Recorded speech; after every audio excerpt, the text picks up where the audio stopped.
नमस्ते बच्चों, good morning.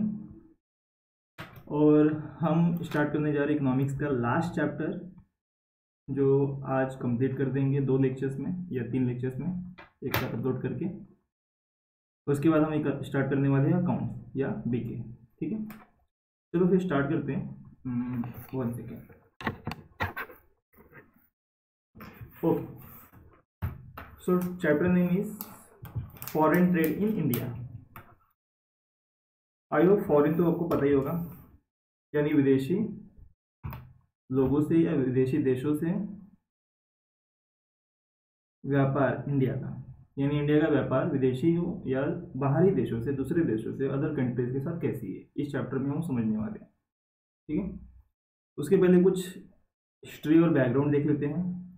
Introduction में दिया है बिफोर 1947, इसका मतलब आज़ादी के पहले, इंडिपेंडेंस से पहले, the pattern of India's foreign trade was typically colonial.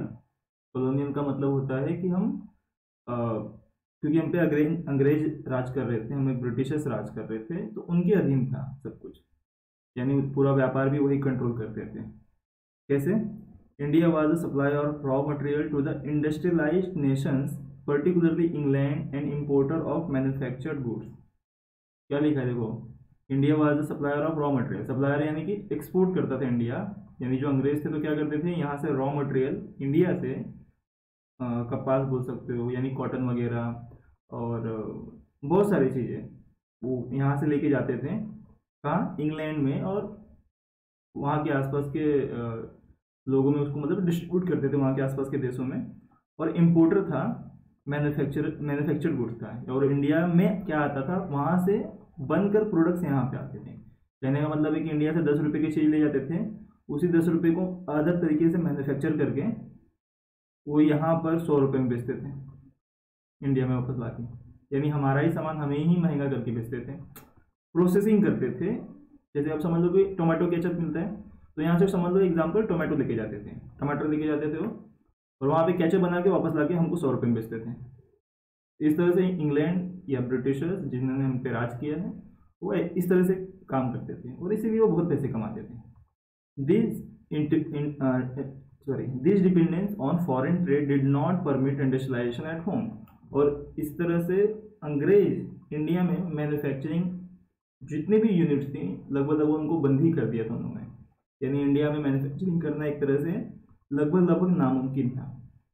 ठीक है, as a result the indigenous handicraft suffered a severe blow.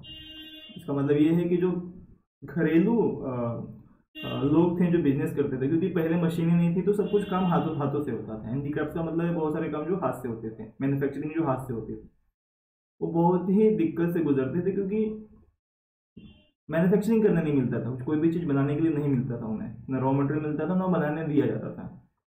However, many underdeveloped countries that own independence in the post-World War period viewed foreign trade as an investment. तो जो world war 2 हुआ, आपको पता होगा world war 2 जो है 1942 के आसपास हुआ है। इसके बाद ही इंडिया को भी आज़ादी मिली 47 में।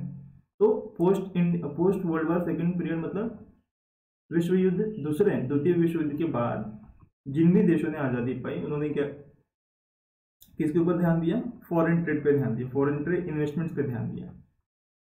ठीक है, यानी वहां से उस देश में फॉरेन इन्वेस्टमेंट्स आए और उस देश में मैन्युफैक्चरिंग स्टार्ट हो, व्यापार बढ़े, इस पे हर कंट्री ने ध्यान दिया। जब हमारे प्राइम मिनिस्टर जवाहरलाल नेहरू थे उस टाइम, तो उन्होंने भी यही कोशिश की, राइट। आ गया तो ये थोड़ा बैकग्राउंड था कि कैसे ब्रिटिशर्स हमें मैन्युफैक्चरिंग नहीं करने देते थे, हमारे यहाँ से रॉ मटेरियल जो है वो अपने देश में ले जाते थे, वहाँ से उसको प्रोसेसिंग करके फिनिश्ड गुड्स बनाकर फिर हमारे देश में लाके बेचते थे महंगे दामों पे। ठीक है, आज भी बहुत सारे प्रोडक्ट्स ऐसे ही होते हैं, जैसे बहुत सारे कपड़े आज भी देखोगे तो इंडिया से कॉटन और जो थ्रेड है, धागा वगैरह है, वो सब यहाँ से एक्सपोर्ट होता है दूसरी कंट्रीज में, और वही फिर ब्रांड के नाम पे उन्होंने बनाकर हमें ही बेचते हैं। 3000, 4000, 5000 की जैकेट्स वगैरह जो सब खादी विदी की जो भी मिलती है ऐसी मिलती है। आगे, meaning of internal trade. Buying and selling of goods and services within the boundaries of a nation are referred as internal trade और डोमेस्टिक ट्रेड और होम ट्रेड, तीनों नाम लिखे हुए हैं। इंटरनल ट्रेड यानी देश की सीमा के अंदर होने वाले व्यापार, देश की सीमा के अंदर यानी देश के अंदर ही, जैसे मान लो अगर मेरा बिजनेस है और मैं देश के अंदर ही करता हूँ, देश के बाहर नहीं, देश की सीमा के अंदर ही, तो उसे कहेंगे domestic trade, domestic business, internal trade, internal business या होम ट्रेड। एग्जाम्पल में दिया है, if goods produce in Maharashtra, मान लो कि महाराष्ट्र स्टेट में, राज्य में कोई गुड्स बनाया जा रहा है, are sold to states like West Bengal, Uttar Pradesh, Tamil Nadu and then it is known as internal trade, यानी एक राज्य में बनाई गई चीज दूसरे राज्य को बेची जा रही है, तो इसको बोलते हैं इंटरनल, क्योंकि सारे राज्य जो है हिंदुस्तान का पार्ट है ना, पूरा देश किससे मिलकर बना है, राज्यों से तो मिलकर बना है। तो एक राज्य में, जैसे दिल्ली में अगर मैन्युफैक्चरिंग हो रही है तो उसको यूपी में ट्रांसपोर्ट किया जा रहा है, सेल किया जा रहा है, महाराष्ट्र में किया जा रहा है, ठीक है, साउथ में किया जा रहा है, होता है, साउथ की चीज़ें यहाँ पे आती हैं। जैसे कि नारियल है, तो नारियल जनरली हम पाते हैं कि साउथ में ज़्यादा होता है और वहाँ से एक्सपोर्ट होकर फिर वो पूरे कंट्री में एक्सपोर्ट किया जाता है, उन लोग नारियल पानी पी रहे हैं, राइट। तो जैसे चावल, गेहूँ, ये सब ज़्यादा हम जनरली ज़्यादा कहाँ पाते हैं, नॉर्थन साइड में, पंजाब, यूपी, ये सब फेमस है राइस और व्हीट प्रोडक्शन के लिए, और यहाँ से फिर पूरे देश में वो स्प्रेड होता है वैसे। चलो आगे चलते हैं। मीनिंग ऑफ फॉरेन ट्रेड, हमने इंटरनल ट्रेड पढ़ लिया, यानी कि देश के अंदर होने वाले व्यापार या एक दूसरे राज्यों के एक दूसरे में होने वाला व्यापार, ठीक है। अगर आपको कोई पूछे इंटरनल ट्रेड क्या है, तो आप सिंपल भाषा में कह सकते हो, देश की बाउंड्री के अंदर होने वाला व्यापार इंटरनल ट्रेड है। फॉरेन ट्रेड क्या है, foreign trade is trade between the different countries in the world, it is called international trade और एक्सटर्नल ट्रेड। तो तीन नाम है इसके भी।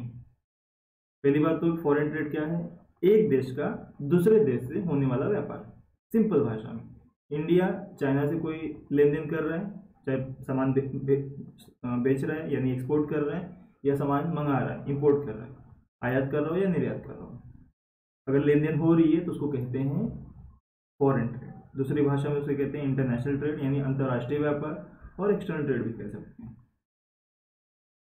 डेफिनेशन क्या है, अकॉर्डिंग टू वासेरमैन एंड हल्टमैन, भाई दो राइटर या थिंकर्स हैं, क्या कह रहे हैं, international trade consist of transaction between residents of different countries, वही बात लिखी जो ऊपर है, रेसिडेंट्स ऑफ डिफरेंट कंट्री मतलब व्यापार करता कौन है, लोग करते हैं ना, या तो सरकारें करती हैं या तो लोग करते हैं, तो लोग किसी न किसी देश में बसते हैं, तो कह रहे हैं डिफरेंट कंट्री के दो लोग जब मिलते हैं और आपस में जब व्यापार करते हैं, ट्रांजैक्शन करते हैं, लेन देन करते हैं, तो उसे कहेंगे फॉरेन ट्रेड या इंटरनेशनल ट्रेड, ठीक है।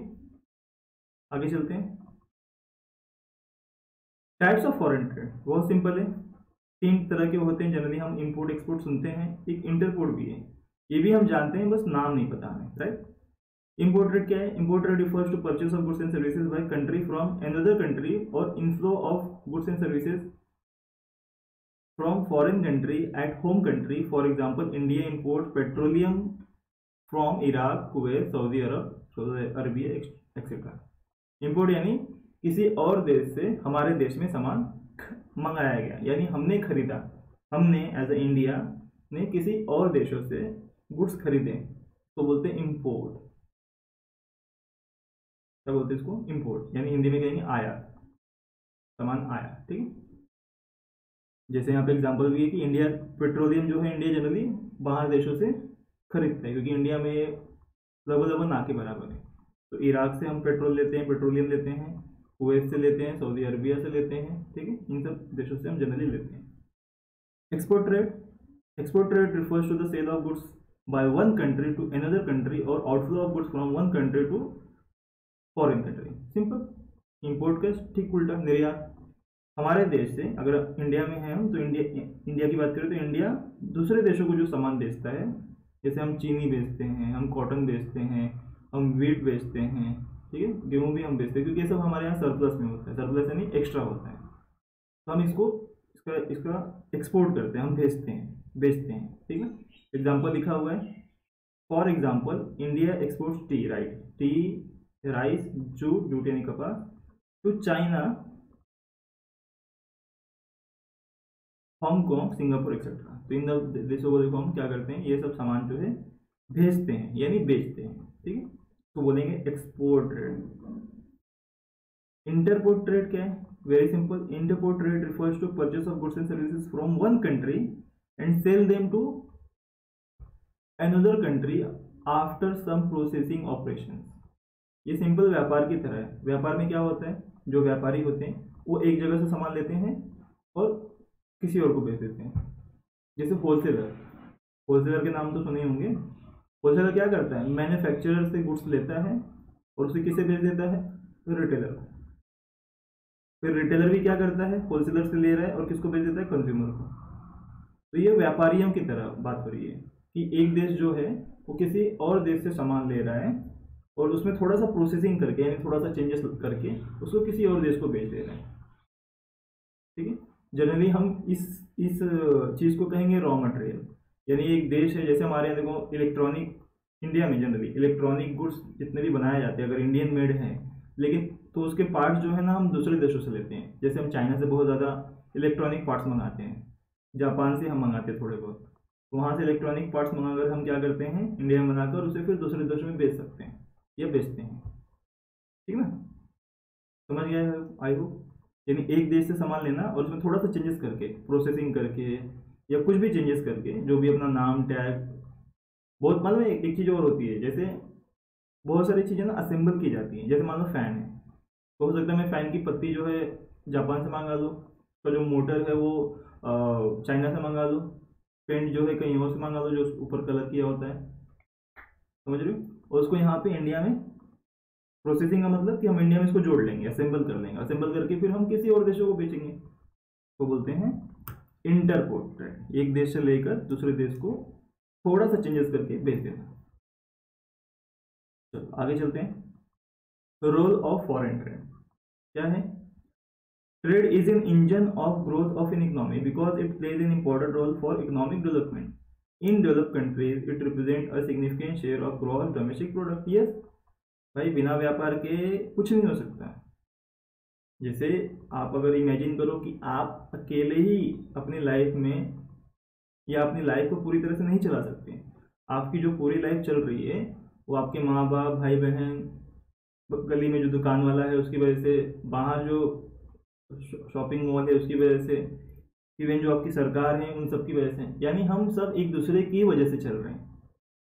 अगर कोई ऐसा कहे कि मैं दुनिया से कुछ मतलब नहीं रखता हूँ, कुछ नहीं करूँगा, तो ऐसा अगर दुनिया सोच ले तो फिर वो इंसान तुरंत मर जाएगा, ना उसको खाने को मिलेगा, क्योंकि कोई नहीं देगा खाने को। समझ रहे, मतलब हम सब एक दूसरे से कनेक्टेड हैं। किसी न किसी चीज़ के लिए हम दूसरों पे निर्भर है। जैसे हम कपड़े भी हम घर पे बनाते हैं कि नहीं ना, बाहर से लेके आते हैं, तो बाहर वाला अगर वो नहीं देगा तो कपड़े नहीं होंगे आपके पास। तो उसी तरह से जो देश होते हैं, जितने भी देश हैं, वो सब एक दूसरे पे निर्भर हैं। क्यों? क्योंकि हर एक देश में सारे संसाधन अवेलेबल नहीं है। जैसे कि हमने अभी थोड़ी देर पहले देखा कि पेट्रोलियम जो है वो इंडिया में लगभग ना के बराबर है।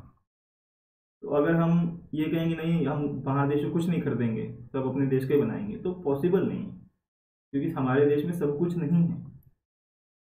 पेट्रोलियम से बहुत सारी चीज़ें बनती है, पेट्रोल बनता है, डीजल बनती है, जेलीज बनती हैं, प्लास्टिक बनती है बहुत तरह की, और भी कई सारे प्रोडक्ट बनते हैं। हालांकि पेट्रोलियम का जो मेन प्रोडक्ट है वो पेट्रोल और डीजल ही है, बाकी सब बाय प्रोडक्ट है। समझ रहे हो? तो रोल ऑफ फॉरेन ट्रेड इसलिए इंपॉर्टेंट हो जाता है। और भी कई सारे रीज़न है, ये मैंने मेन रीज़न बताया कि हम क्यों ट्रेड करते हैं, क्यों व्यापार करते हैं, क्योंकि हमारे देश में वो सारी चीज़ें नहीं पाई जाती। तो कुछ सामान, कुछ गुड्स एंड सर्विसेज हमें फॉरेन से मंगाने पड़ते हैं, और उसी तरह से हमारे पास भी कुछ ऐसी चीज़ें हैं जो फॉरेन में जनरली नहीं पाई जाती। अब जब वहाँ हमने ऊपर एग्जाम्पल में क्या पढ़ा, जूट, शुगर यानी शक्कर, के बाद राइस, ये सब हम क्या कर रहे हैं, बाहर देशों को एक्सपोर्ट कर रहे हैं। सिंगापुर, हांगकांग, हमने पढ़ा ना, क्यों कर रहे हैं? क्योंकि वहाँ पे वो चीज़ें कम पाई जाती हैं या फिर नहीं पाई जाती, तो वो हमसे वो ले रहे हैं और फिर हम उनसे कुछ अलग चीज़ें लेते हैं। ठीक ना? चलो तो आगे समझते हैं क्या है। और फॉरेन ट्रेड का जो रोल है वो जीडीपी में भी बहुत होता है। जीडीपी तो आपको पता ही होगा, ग्रॉस डोमेस्टिक प्रोडक्ट, यानी देश के जो प्रोडक्शन लेवल है, देश में जो भी इनकम होता है, उसमें बहुत बड़ा हिस्सा होता है फॉरेन ट्रेड का। तो रोल क्या है? पहला, टू अर्न फॉरेन एक्सचेंज। अगर मैं एज अ कंट्री की बात करूं तो एक कंट्री जो है वो सामान को बेचकर दूसरे कंट्री की करेंसी जो है वो रख सकती है। जैसे अभी इंडिया के लिए बहुत इंपॉर्टेंट हो जाता है क्या, कि वो डॉलर इकट्ठा करे। फॉरेन एक्सचेंज में डॉलर इकट्ठा करे, क्योंकि आज के डेट में दुनिया में लगभग बहुत सारे देशों में डॉलर में ही डीलिंग की जाती है, और फॉरेन मार्केट में तो डॉलर में डीलिंग होती है। यानी जब एक देश दूसरे देश से लेन देन करता है तो जनरली डॉलर में डीलिंग होती है, जनरली, जैसे कि यूरोप और अमेरिका वगैरह में देखा जाए, क्योंकि ये सब बड़े बड़े कॉन्टिनेंट्स हैं, में कई सारे देश हैं जिनके साथ व्यापार होता है, हम डॉलर में करते हैं। तो इंडिया के पास डॉलर होगा तो ज़्यादा बेटर है व्यापार करने के लिए। क्यों? जैसे हमने कोई चीज़ बेची और उन्होंने डॉलर दिया, तो इसी डॉलर का इस्तेमाल करके हमें जो चीज़ चाहिए हम चाइना और जापान और भी जो कंट्रीज हैं उनसे वो चीज़ मंगा सकते हैं, क्योंकि डॉलर जो है काफ़ी महंगा है रुपए की तुलना में। यानी अगर $1 हमें खरीदना है तो हम कितना रुपए देते हैं? जनरली आज के डेट में कुछ 80 रुपये के आसपास हम देते हैं, 79 या 80 रुपये के आसपास, जो महंगा है। और देश की करेंसी बाहर ना जाए इसलिए हम डॉलर का इस्तेमाल करते हैं। तो डॉलर का इस्तेमाल कब कर पाएंगे? जब डॉलर होगा। और डॉलर कैसे होगा? जब हम ज़्यादा से ज़्यादा एक्सपोर्ट करेंगे। वही लिखा है, टू अर्न फॉरेन एक्सचेंज। तो फॉरेन एक्सचेंज अर्न करने के लिए, डॉलर अर्न करने के लिए हमें फॉरेन व्यापार करना पड़ेगा, दूसरे देशों को सामान बेचना पड़ेगा, तभी तो डॉलर आएंगे, राइट। तो foreign trade provides foreign exchange which can be use for various productive purposes. देखो लिखा भी, foreign trade is a remarkable factor in expanding the market and encouraging the production of goods. ठीक है ना। तो foreign trade ने क्या किया है? मार्केट को बहुत बड़ा कर दिया है। जैसे कि एक समय था कि जब एक देश दूसरे देश से कोई लेन देन नहीं करता था, लोग अपने ही बनाते थे, अपने ही खाते थे, अपने ही यहाँ रखते थे। लेकिन आज के डेट में मार्केट कितना बहुत बड़ा हो गया है। बड़ा कैसे हो गया है कि जो चीज़ मान लो इंडिया में नहीं मिलती आप फॉरेन से मंगा सकते हो, और जो फॉरेन में नहीं मिलता वो इंडिया से मंगा सकते हैं। तो मार्केट को एक्सपांड किया तभी तो। अगर मान लो कि ऐसा हो जाए कि किसी देश का किसी देश से लेन देन ही नहीं होगा तो पूरे वर्ल्ड में क्राइसिस आ जाएंगे अलग अलग तरह के, क्योंकि मैंने कहा ना सभी देशों में सब कुछ अवेलेबल नहीं है, तो हमें एक दूसरे की हेल्प लेनी ही लेनी है, जिसकी वजह से मार्केट बड़ा होता है। आज हम mobile phone, software, Apple phone और पता नहीं क्या क्या इस्तेमाल करते हैं, तो ये सब क्या है? फॉरेन ट्रेड की ही वजह से हमारे पास है। आज ये जैकेट, कपड़े, बहुत सारी चीज़ें फॉरेन ट्रेड की वजह से ही अवेलेबल है। ठीक ना। तो इसने इंकरेज किया है प्रोडक्शन। अब जैसे इंडिया में है कोई मैन्युफैक्चरिंग कर रहा है मान लो जैकेट का, अगर उसको अलाउ ना किया जाए कि फॉरेन में मत बेचो, तो इंडिया में ही बेच पाएगा खाली। तो इंडिया में कितनी पॉपुलेशन है? 140 करोड़ के आसपास, तो उसका मार्केट यहीं तक सीमित होगा।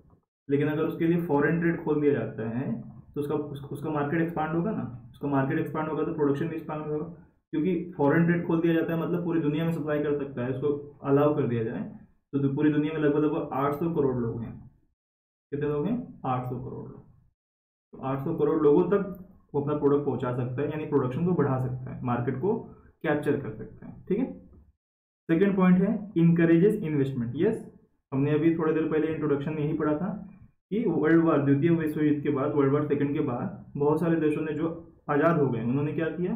फॉरेन इन्वेस्टमेंट्स को सराहना की, यानी कि फॉरेन इन्वेस्टमेंट को आने के लिए वो सभी काम किए जो जरूरी थे, ताकि बाहरी लोग आकर देश में इन्वेस्ट करें, देश में प्रोडक्शन लेवल स्टार्ट हो। जैसे इंडिया में था, इंडिया में प्रोडक्शन का बहुत बुरा हालत था, तो बाहरी देशों को अलाउ किया गया। और खासकर कब किया गया? खासकर 1991 के बाद। कौन सा टाइम था? आपने पढ़ा होगा 11th में या 12th में भी, क्या? Economic reforms, LPG, liberalisation, privatisation, globalisation. जब इंडिया में किया गया तब जाके फॉरेन इन्वेस्टमेंट बहुत तेजी से आया। ठीक। Foreign trade creates an opportunity for the producers to reach beyond the domestic market. Yes, जब फॉरेन ट्रेड किया जाता है तो फॉरेन ट्रेड में होता क्या है? सिर्फ इंडिया, जैसे इंडिया की बात करूँ तो इंडिया में जो लोग हैं वो सिर्फ इंडिया के ही पैसे को नहीं, बाहरी देश के पैसों को भी इस्तेमाल कर सकते हैं। आज के डेट में सिर्फ सामान ही इंपोर्ट एक्सपोर्ट नहीं होता, पैसे भी एक देश का दूसरे देश में लगाया जाता है।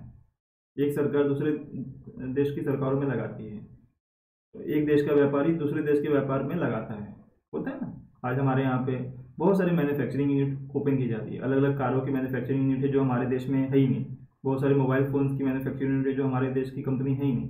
ठीक है।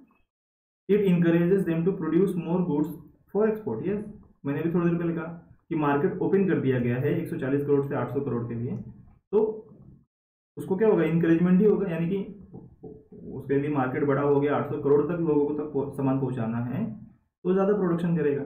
This lead to an increase in total investment in economy. तो अब जब 140 करोड़ रुपए के लिए एक सामान बनाना था, तो उसके मान लो कि 100 रुपया खर्च करता था इतने लोगों के लिए सामान बनाने के लिए। अब वो 800 करोड़ लोगों के लिए सामान बनाना चाहता है, पूरे मार्केट को कैप्चर करना चाहता है, तो इन्वेस्टमेंट को बढ़ाएगा ना, पैसा बढ़ाएगा तभी तो इतना सामान बन पाएगा। यानी 4x करना पड़ेगा, 4 गुना पैसा इन्वेस्ट करना पड़ेगा, निवेश करना पड़ेगा। ठीक है, आगे division of labour in specialisation. Division of labour भी आपने पढ़ा होगा, देखा होगा, ओसी में हमने पढ़ा था। डिवीजन ऑफ लेबर का मतलब होता है कि काम बटे हुए हैं और जिसको जो काम आता है वही करता है। तो यहाँ पे समझो उसको कैसे लिंक करेंगे। Foreign trade lead to division of labour in specialisation at world level. Some countries have abundant natural resources. They should export raw material and import finished goods from countries which are advanced in skilled manpower. इसका एकदम simple example देता हूँ। हमारे यहाँ पे bullet train चलने का planning चल रहा है। इवन हमने सुना भी कि मुंबई टू गुजरात के अहमदाबाद, आई थिंक, जहाँ तक मुझे याद आ रहा है, मुंबई से लेकर अहमदाबाद तक, गुजरात के अहमदाबाद तक बुलेट ट्रेन की प्लानिंग चल रही है। बहुत सारे काम शायद गुजरात में हो गए हैं, महाराष्ट्र में कुछ काम रुका भी हुआ है, क्योंकि ज़मीन कैप्चर करनी पड़ती है, किसानों को समझाना पड़ता है, उनसे ज़मीनें लेनी होती हैं, पैसे देने होते हैं, ऐसे मतलब बहुत लंबा प्रोसेस होता है। तो ये माना गया है, ये कहा गया है कि भाई जो ये बुलेट ट्रेन बनने वाली है, इस बुलेट ट्रेन का बहुत सारा काम जापान से होने वाला है। मतलब ये जापान के वहाँ के जो एक्सपर्ट्स हैं। लेबर का मतलब क्या होता है? लेबर मतलब ये नहीं जो खड्डा खोदता है खाली। लेबर का मतलब ये होता है जो इसको काम आता है। मैं भी लेबर कहला सकता हूँ, टीचर हूँ तो भी। लेबर मतलब एक पर्सन जिसको काम आता है, अच्छे से काम आता है, जो भी काम करता है। तो बुलेट ट्रेन जनरली जापान का इन्वेंटेड है, हम जनरली जहाँ तक समझते हैं सबसे पहले। तो उनको मतलब उस बुलेट ट्रेन के बारे में सब कुछ पता है, सॉफ्टवेयर के बारे में पता है, स्ट्रक्चर के बारे में पता है, पिलर्स के बारे में पता है, कैसे मैन्युफैक्चरिंग करनी है उसके बारे में पता है। तो इंडिया किसकी हेल्प ले रहा है? जापान की, जापान के लोगों की। यहाँ तक कि उनका इन्वेस्टमेंट भी इंडिया ने लिया हुआ है बुलेट ट्रेन के अंदर, कई करोड़, कई हजार करोड़ का। ठीक है, तो ये कैसे हो पा रहा है? ये फॉरेन ट्रेड की ही वजह से हो पा रहा है। हम दूसरे देश के स्पेशलाइजेशन को, उनके लेबर और उनकी स्पेशलाइजेशन मतलब बुलेट ट्रेन बनाने का महारत किसको हासिल है? जापान को। तो हम उनके लोगों को इस्तेमाल करके अपने देश में क्या कर रहे हैं? बुलेट ट्रेन बनाने की कोशिश कर रहे हैं, बुलेट ट्रेन को स्टैब्लिश करने की कोशिश कर रहे हैं। इसको ही बोलते हैं कि भाई division of labour in specialisation. हम हमारे देश के लोगों को लेके क्यों नहीं कर सकते? क्योंकि हमारे देश के लोगों को नहीं, अभी तक नहीं पता के बारे में, अच्छे से नहीं पता, पूरा मैकेनिज्म नहीं पता, ट्रैक कैसे बनाने हैं बुलेट ट्रेन के लिए, वो चीज़ें नहीं पता, बहुत सारी चीज़ें जो नहीं पता, क्योंकि हमारी वो टेक्नोलॉजी नहीं है, हमारा वो इन्वेंशन ही नहीं है। तो स्पेशलाइज्ड कौन है? जापान है, तो इसलिए जापान का इस्तेमाल कर रहे हैं। तो ये लेकिन हो कैसे पा रहा है? ये फॉरेन ट्रेड की वजह से हो पा रहा है। किसकी वजह से? Foreign trade. अगर फॉरेन ट्रेड नहीं होता तो हम जापान से कॉन्टैक्ट ही नहीं करते, कॉन्टैक्ट नहीं करते तो फिर बुलेट ट्रेन इंडिया में बनता ही नहीं, राइट।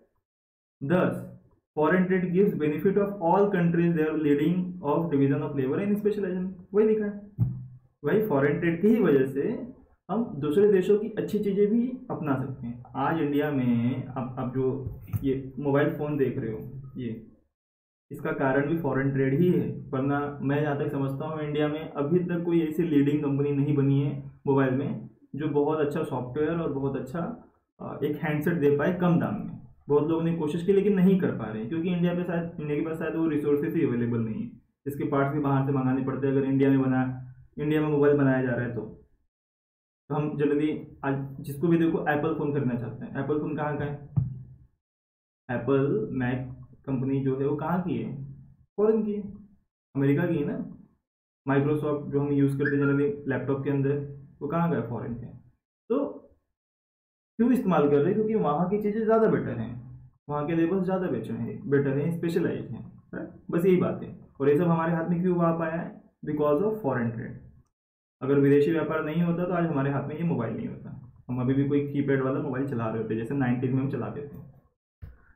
आगे optimum allocation and utilisation of resources. Yes, very बहुत अच्छी चीज़ लिखी है। मेरे पास कोई ऐसी चीज़ पड़ी, जैसे आज पेट्रोलियम है एग्जाम्पल, चलो पहले पढ़ लेते हैं उसके बाद। ड्यू टू स्पेशलाइजेशन, हमने ऊपर पढ़ा लेबर और उनकी specialisation, resources are channelised for the production of only those goods which are would give highest return, thus there is a rational allocation in specialization of resources at the international level due to foreign trade। आज जो petrol है, petrol का इस्तेमाल करना लगभग लगभग सभी देशों को आता है। क्यों आता है? क्योंकि उन्होंने प्रैक्टिस करके उस पर महारत हासिल की है। जैसे कि अब तो चलो सीएनजी आ गया और भी अदर टाइप के सोर्सेस आ गए एनर्जी की, जिससे गाड़ियां चल रही हैं, इलेक्ट्रिक व्हीकल्स आ गए, राइट। लेकिन जब नहीं थे तो पेट्रोल पे सब चल रहे थे, पेट्रोल डीजल पे। तो पेट्रोल डीजल पे चल रहे थे तो उस तरह की गाड़ियां हर देश में बन रही थी, हमारे देश में भी बन रही थी। हमारे देश की भी बहुत सारी कंपनियां हैं, टाटा ले लो, हमारे देश की है, राइट।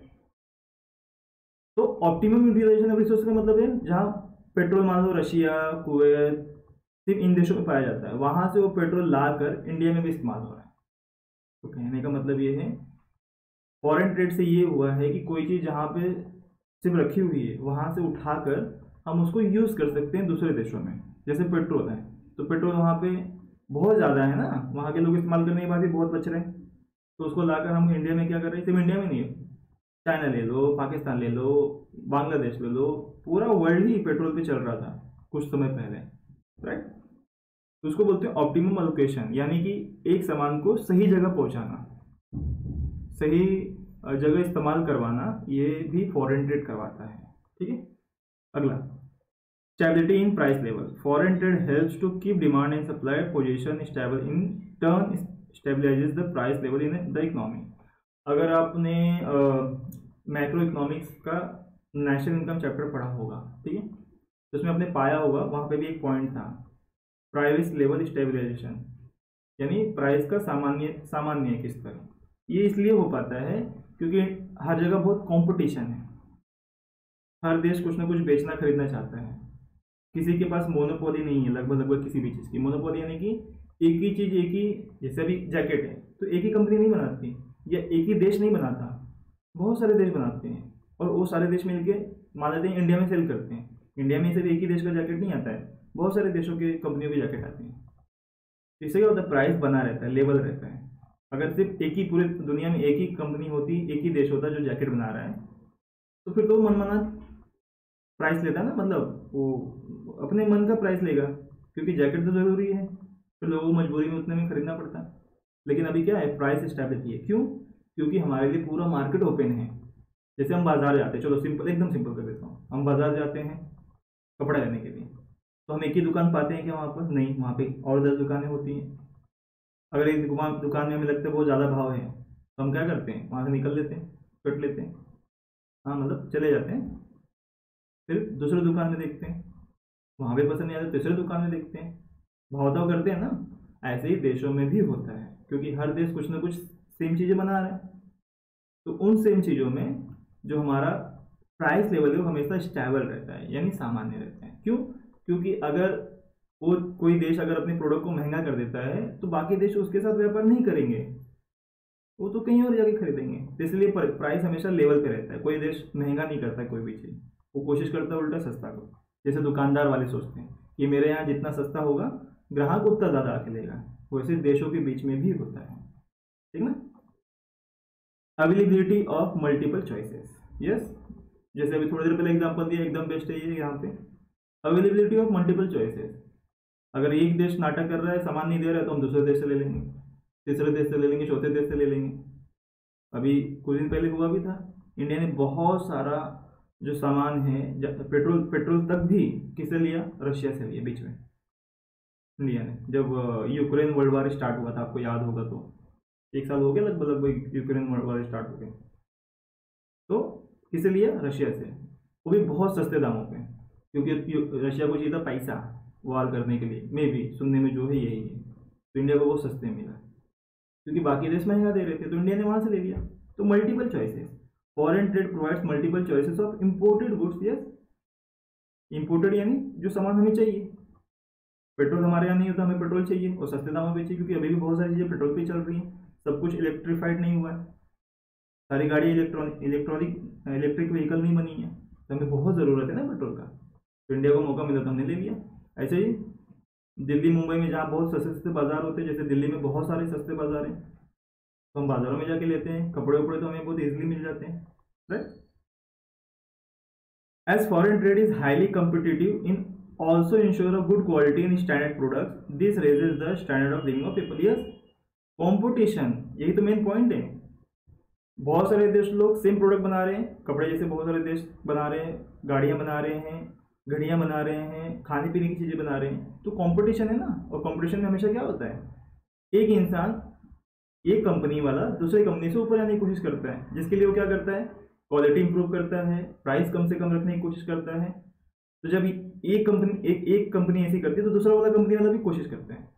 जैसे आज हमारे इंडिया में देखोगे तो बिस्किट के बहुत सारे ऑप्शन हैं। अब जब सुपर मार्केट में जाते हो तो देखते हैं ना, ये भी बिस्किट है, वो भी बिस्किट है, वो भी बिस्किट है, मतलब प्राइस सबके सेम है, एक दो क्वांटिटी ऊपर नीचे है, और सबने अलग अलग इंग्रेडिएंट्स इस्तेमाल किए, उसमें इंग्रेडिएंट्स इस्तेमाल किए हैं। मतलब किसी ने काजू पिस्ता डाल दिया है, किसी ने शुगर वाला रखा है, किसी ने नमकीन वाला रखा है, आप देखोगे ना, तो लोगों ने अलग अलग क्वालिटी डालने की कोशिश की है और सस्ते सस्ता करने की कोशिश की। ऐसे ही देश भी करता है, जो देश है वो भी करते हैं, या देश के अलग अलग व्यापारी करते हैं कि भाई मेरा प्रोडक्ट सस्ता हो और क्वालिटी वाला हो, ताकि मेरा प्रोडक्ट ज़्यादा बिके फॉरेन मार्केट में, ठीक है। तो यही बात है अवेलेबल ऑफ मल्टीपल चॉइसेस, मैंने पेट्रोल के माध्यम से समझा दिया, सेम चीज़ है। Bring reputation and helps earn goodwill, yes, बहुत अच्छी बात है। आज एप्पल ने कितनी सारी रेपुटेशन बना के रखी, कितनी बड़ी, जबकि इतना महंगा फ़ोन है, लेकिन फिर भी रेपुटेशन बना के रखा है, क्योंकि वो उस फ़ोन को खरीदना ही बहुत लोगों के लिए लगता है कि भाई वो फ़ोन लेकर चलेंगे तो ही हमें दुनिया भाव देने वाली है, और है भी, बहुत जगह तो है भी। एक्सपोर्टिंग कंट्रीज यानी जो देश बेच रहा है सामान, can earn reputation and goodwill in the international market. For example, countries like Japan, Germany, Switzerland have earned a lots of goodwill and reputation in foreign market for their qualitative production of electronic goods। देखो कितनी अच्छी बात है। तो electronic goods में Japan, हमने पहले से नाम लिया, जापान, जर्मनी और स्विट्जरलैंड, ये बहुत आगे हैं। क्यों? क्योंकि इनके जो सामान होते हैं बहुत ही ज़बरदस्त होते हैं और अच्छी क्वालिटी के होते हैं और कम सस्ते भी होते हैं। तो इन देशों ने इलेक्ट्रॉनिक गुड्स में नाम कमाया है। ये नाम कैसे कमा पाया उन्होंने? सीधी सी बात है, फॉरेन ट्रेड करके, यानी एक अपने देश से दूसरे देशों में सामान बेचकर। अगर ये सिस्टम ही नहीं होता फॉरेन ट्रेड का, तो ये नाम कमा पाते क्या? नहीं कमा पाते, राइट। तो हम पढ़ क्या रहे हैं कि भाई फॉरेन ट्रेड हमें दिया क्या है, सिंपल, ठीक है। तो यहाँ पे एंड करते हैं, role of foreign trade complete हो गया हमारा।